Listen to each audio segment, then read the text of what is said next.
Hey guys, what's up? It's McNeil from Louison Automotive, and today we're going to be changing a CV shaft on a 2015 Mazda CX-5. Now the process and the protocol is pretty much the same for most make and models. So we're just going to go through the steps so you can see if you can do it yourself. If you need tips on how to change your CV shaft slash axle, some people call it an axle. So this one is on the driver's side, front driver's side. There's a little bolt right between the brake rotor, so we want to remove that first.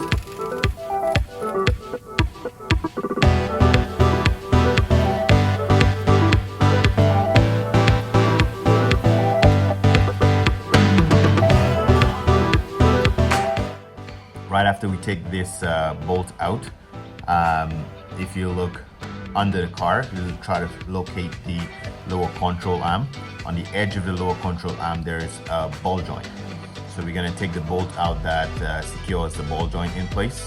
Just want to completely remove that.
And when you start to take the ball joint out, you're going to notice that it's still kind of tight, so you're going to need a little bit more play. And in order to get that play, it's easier to just remove the tie rod end.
Once that pops out, if your axle is not seized, it should just slide right out. So we're just gonna grab the end and pull it right out. Perfect, right? So now what you need to know is right after you remove the axle, just take a look inside and take a look at the axle seal. Sometimes by removing it, you could have damaged the axle seal. So you kind of want to have one of those handy when you're replacing it, just in case you might need to replace the seal. So take a good look at it and see if the edges are damaged, see if any oil's leaking from there. Obviously if you're changing the axle because you had a leaky seal, you could reuse the same axle. You just change that seal and pop it back in, and you know, because the leak was because of the seal, not the axle. So that would be the same protocol to replace the seal. And when it comes to putting it back, we just obviously do the same thing in reverse.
good luck guys on changing that axle or axle seal. If it was just the axle that you're trying to replace, just keep in mind you want to always have one of those seals handy, because sometimes you do this big job and then the seal's on special order, okay? So make sure you have an axle seal if you want to replace your axle. If you just had a leaky axle seal, obviously means your axle is still good. You just reuse the same axle, just change that seal, okay guys? Hopefully that was helpful. Thanks for watching.